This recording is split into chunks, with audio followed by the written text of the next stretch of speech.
جس نے ایمان کی حالت میں زمین پر زندگی گزاری، بے شک وہ کامیاب انسان، بے شک وہ سعادت مند ہے، بے شک وہ نیک بخت خوش بخت ہے۔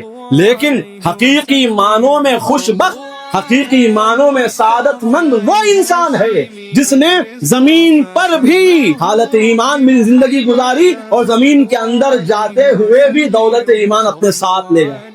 حقیقت میں وہ کامیاب ہے، حقیقت میں وہ بامراد ہے، حقیقت میں وہ سعادت مند ہے۔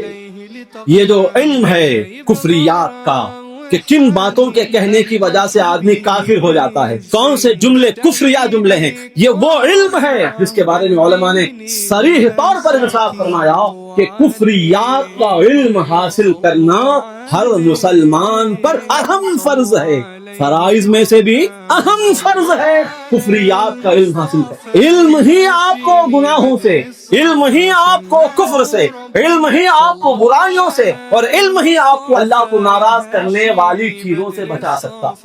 علم کے بغیر آپ کیسے بچ سکتے ہیں؟ علم روشنی ہے، علم ہدایت ہے، علم نور ہے۔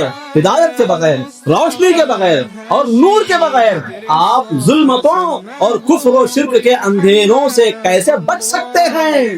اسی لیے علماء نے کیا فرمایا کہ کفریات کا علم، کہ کیا کفر ہے، کس بات کے کہنے سے آدمی کافر ہو جاتا ہے، دائرہ ایمان سے خارج ہو جاتا ہے، مسلمان مرتد ہو جاتا ہے، ایسے کون سے جملے اور کلمات ہیں، ان کا علم سیکھنا ہر مسلمان پر اہم فرض ہے۔